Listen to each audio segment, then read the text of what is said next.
드립니다. 지금부터 저산소증이 이루어지는 원인을 자세히 설명해 드리겠습니다. 우선 저산소증이란 우리 신체의 조직세포들이 산소가 부족할 경우를 말합니다. 결코 이 혈액의 산소 함량이 부족하다는 말이 아닙니다. 이 점을 앞에서 여러분 강조했습니다. 여기서 상식적으로 아셔야 할 것은 조직세포들이 실제 얻은 산소의 양은 혈액이 실제로 풀어놓은 산소의 양과 같습니다.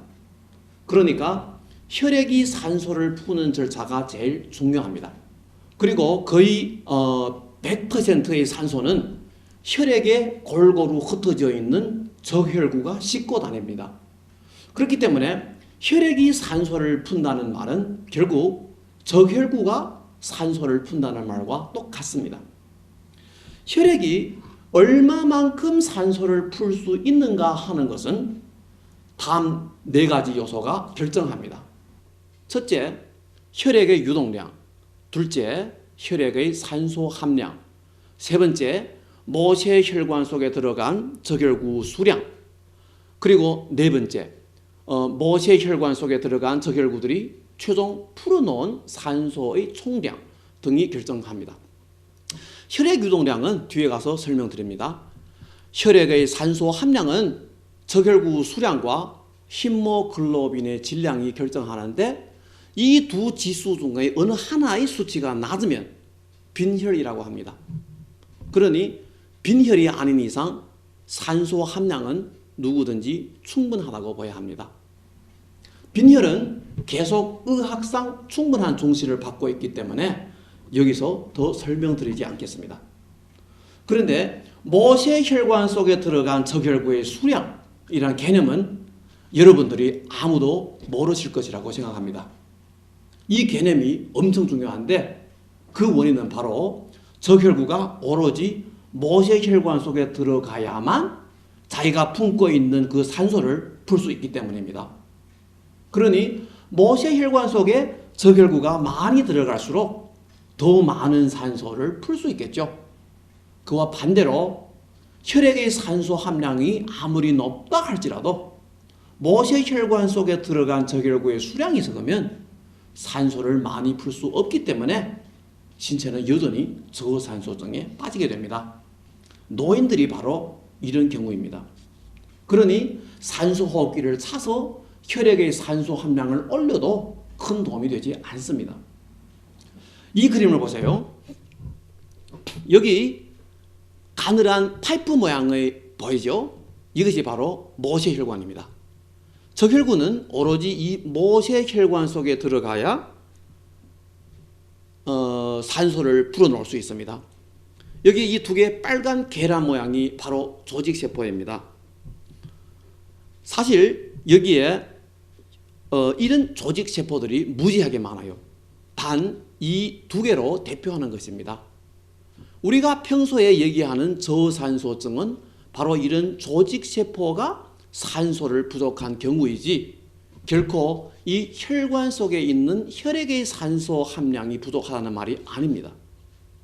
만약 이런 조직세포들이 모두 충분한 산소를 얻을 수 있다면 나이를 막론하고 정신이 맑고 기력이 넘칠 수 있습니다. 특별히 지적해야 할 점은 지금 의사들은 혈액의 산소 함량이 충분하면 신체는 꼭 충분한 산소를 얻을 수 있다고 착각하고 있습니다. 그렇기 때문에 병원에서 주로 빈혈이냐 아니냐만 중시할 뿐입니다. 이것은 너무 틀린 생각입니다. 제가 거듭 얘기하는 노인들은 빈혈이 많지 않아요. 그러니 그들은 거의 모두가 혈액에는 충분한 산소를 지니고 있습니다. 그렇지만 그들은 전형적인 저산소증 인구입니다. 산소를 푸는 절차는 현대 사회에 들어서 더 극심하게 차질이 생기는데 의학적으로 거의 무시되어 있기 때문에 지금 만성병이 기승을 부리는 것입니다. 이것은 현대의학의 치명적 약점이라고 해야 합니다. 그러면 이 절차를 자세히 살펴봅시다. 혈액이 가지고 있는 산소는 오로지 모세혈관 속에서만 풀 수 있습니다. 이 점은 방금 말씀해 드렸습니다. 혈액이 산소를 푸는 절차는 두 가지 단계가 포함됩니다. 1. 저혈구가 충분한 변형을 거쳐서 모세혈관 속에 비집고 들어간다. 이 단계에서 두 가지 요소가 중요한데 저혈구의 변형성과 저혈구의 직경입니다. 2. 모세혈관 속에 들어간 저혈구들이 제가 가지고 있는 산소를 될 수 있는 한 충분히 풀어놓는다. 이 단계에서는 탄산탈수 효소라고 하는 촉매가 중요합니다. 그러면 이 세 개의 요소를 하나하나 설명해 드리겠습니다.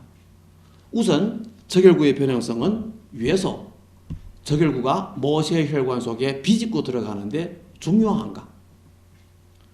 여러분 아마 아무도 상상하지 못했겠죠.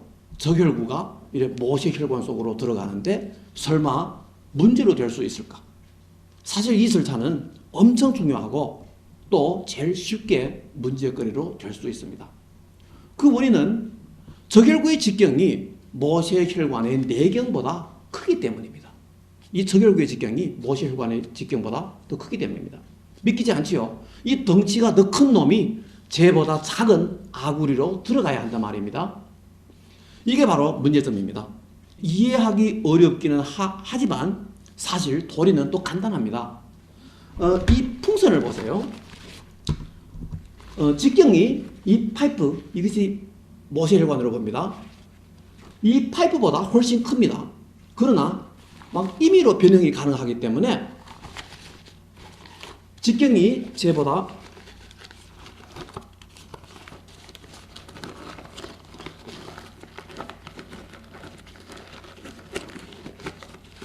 훨씬 작은 파이프 속으로 들어갈 수 있습니다. 그렇기 때문에 변형성이 좋아야 저혈구는 모세혈관 속으로 쉽게 비집고 들어갈 수 있습니다.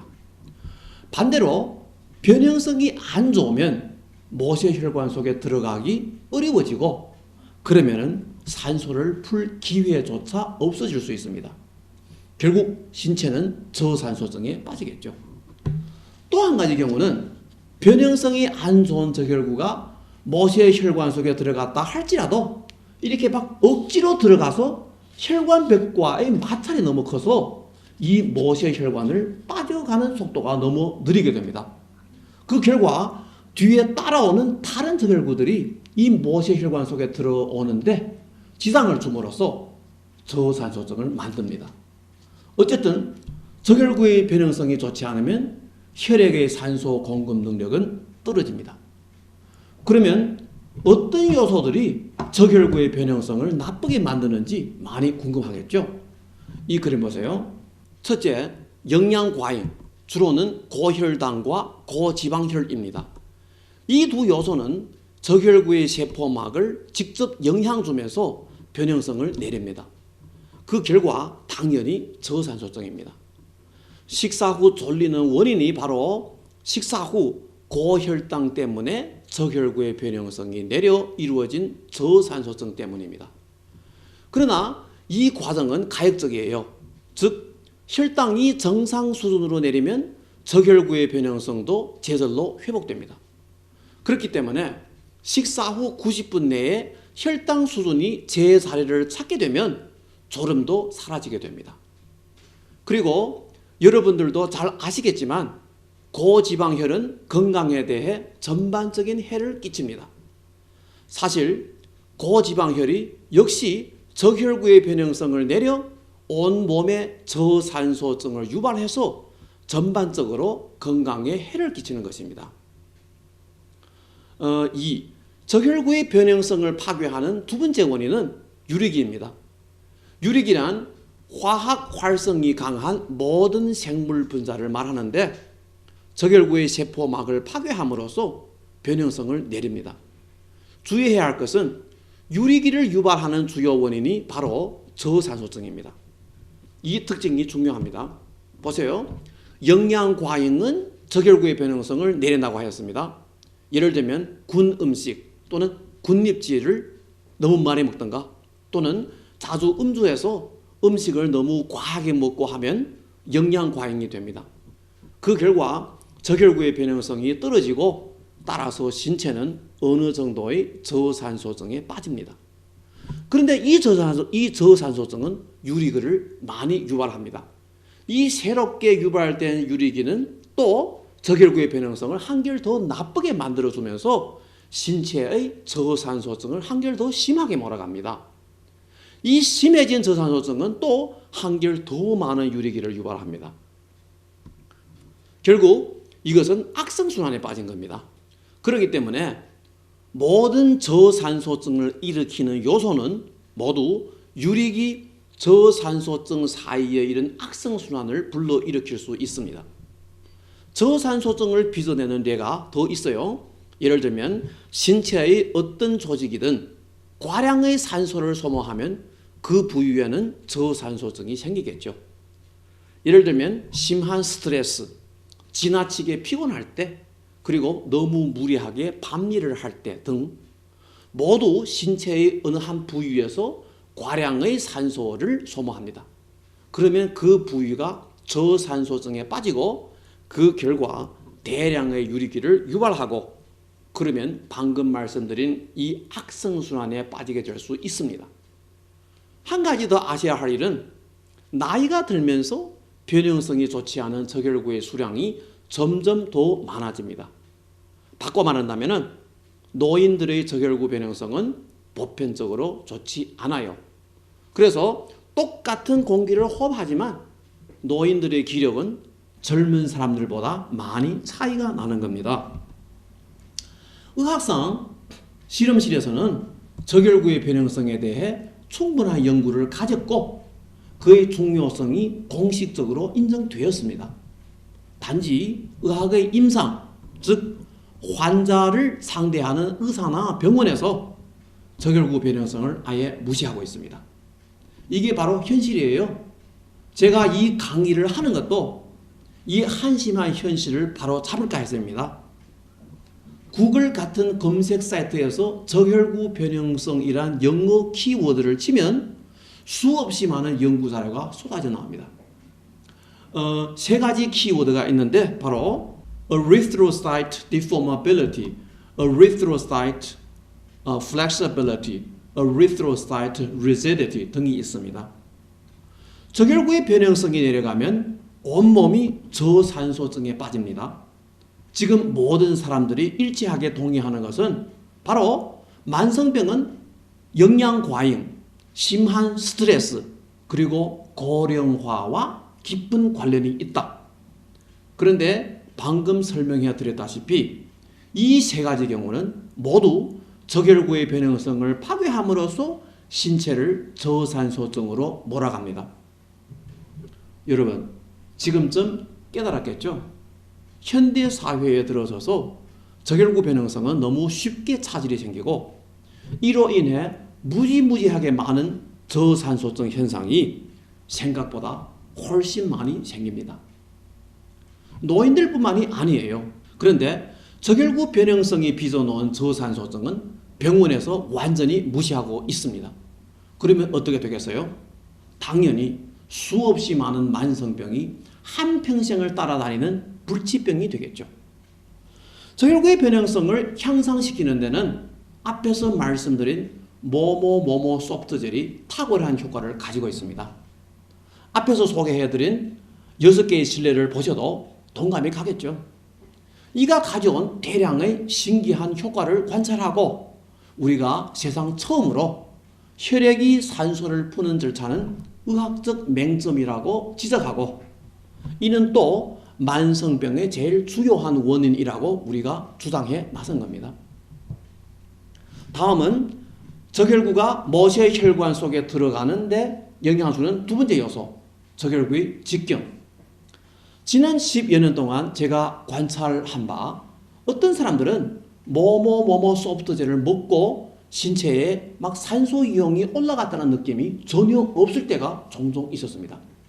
그러면 변형성 외에 혹시 다른 요소도 저결구가 모세혈관 속으로 들어가는데 영향 주고 있다는 말이 되겠죠? 저는 이 문제 때문에 오랫동안 고민해 왔습니다. 자료도 많이 찾아보고 고객들의 피드백을 거듭 검토하고 비교도 하면서 끝내 저혈구의 직경이 너무 클 때 이런 문제가 생길 수 있음을 발견하였습니다. 이렇게 말로 하면은 간단히 몇 마디뿐인데 이 원인을 찾는 실제 과정은 엄청 고생스러운 일이었습니다. 정상 크기의 저혈구 직경은 7에서 8 마이크로미터입니다. 그러나 필요한 영양이 부족해서 잘못 발육된 저혈구의 크기는 10 마이크로미터를 넘습니다. 정상 크기보다 25% 이상 크다는 말입니다. 이때 저혈구의 변형성이 아무리 좋아도 모세혈관으로 들어가기는 어렵겠죠. 덩치가 너무 크니까. 그리고 설령 들어갔다 할지라도 혈관벽과의 마찰이 너무 커서 모세혈관을 통과하는 속도가 무척 느리게 됩니다. 그러면은 매 초에 모세혈관 속에 들어올 수 있는 저혈구의 양이 적어지고 조직세포는 저산소증에 빠지게 되겠죠. 우리의 신체에서 쉽게 부족할 수 있는 영양은 엽산, 비타민 B12입니다. 평소에 모든 음식을 익혀서 먹으면 엽산이 모자랄 수 있습니다.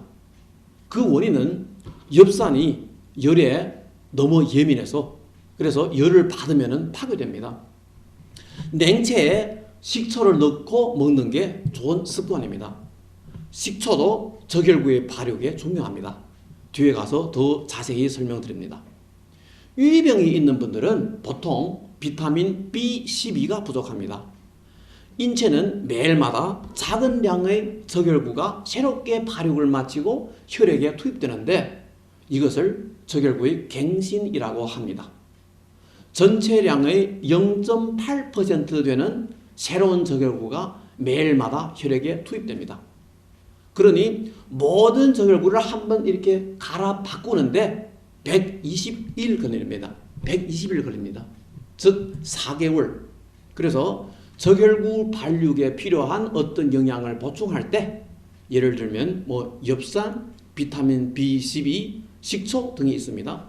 이런 영양을 보충할 때 120일 돼야 그 효력이 최고까지 오를 수 있습니다. 다음은 탄산탈수 효소를 소개해드립니다. 이는 모세혈관 속에 들어간 저혈구들이 제가 가지고 있는 산소를 빨리 그리고 많이 풀게 도와줍니다. 산소는 기체이기 때문에 저장하고 운반하고 푸는데 특수한 용기와 특수한 메커니즘이 필요합니다. 공장이고 병원에서는 산소병에 산소를 밀봉시키고 그 병을 옮기면서 산소를 운반하는 것입니다. 비슷한 도리로 인체는 산소를 히모글로빈에 넣어서 밀봉시킵니다. 여기서 히모글로빈은 산소병과 같은 역할을 합니다. 그리고 히모글로빈을 저혈구 속에 담아서 혈액의 흐름에 따라 움직이면서 산소를 운송합니다. 결국 저혈구는 히모글로빈을 운반하는 트럭 같은 역할을 합니다. 산소병의 산소를 뽑으려면 그 밸브를 틀어야죠. 그거 마찬가지로 히모글로빈이 산소를 풀려면 역시 특수한 메커니즘이 있습니다. 히모글로빈은 저혈구의 세포 속에 담겨져 있는데 이 세포액이 산성으로 변하면 히모글로빈은 산소를 제절로 풀어놓습니다. 그러니까 관건 문제는 어떻게 해야 저혈구의 세포액이 산성으로 변할 수 있을까? 이때는 이산화탄소가 필요합니다. 마침 모세혈관 옆에 있는 조직세포들이 신진대사를 거쳐 많은 이산화탄소를 만들어내잖아요. 그것이 여기에서 쓰입니다. 저혈구가 모세혈관을 통과할 때 이 이산화탄소는 저혈구 속으로 들어가는데 저혈구 속의 세포액의 물과 결합하면 탄산이 생깁니다. 이 탄산이 바로 산성을 띱니다. 그러면은 저혈구의 세포액은 산성을 가지겠죠. 중요한 점은 짧은 시간 내에 많은 탄산을 만들어야 저혈구의 세포액이 산성이 강해지고 그러면은 히모글로빈은 산소를 많이 풀 수 있습니다. 이때가 바로 탄산탈수 효소의 중요성을 보일 때입니다. 탄산탈수 효소는 이산화탄소와 물이 결합해서 탄산을 형성하는 이 반응의 속도를 1000만 배나 올립니다. 바로 탄산탈수 효소의 이런 촉매작용이 있기 때문에 저혈구가 모세혈관을 통과하는 짧은 시간 내에 될 수 있는 한 많은 산소를 풀 수 있습니다. 그러니 탄산탈수 효소의 중요성이 알려지죠. 탄산탈수 효소는 아연을 중심으로 만들어진 금속 효소인데 신체가 아연이 부족하면 이 효소의 량이 적어집니다. 만약 장애병이 있다면 아연의 흡수가 잘 되지 않아 아연이 부족할 수 있습니다. 그리고 채식주의자들도 아연이 부족할 수 있습니다. 그러니 이 두 가지 경우는 자주 아연을 보충해야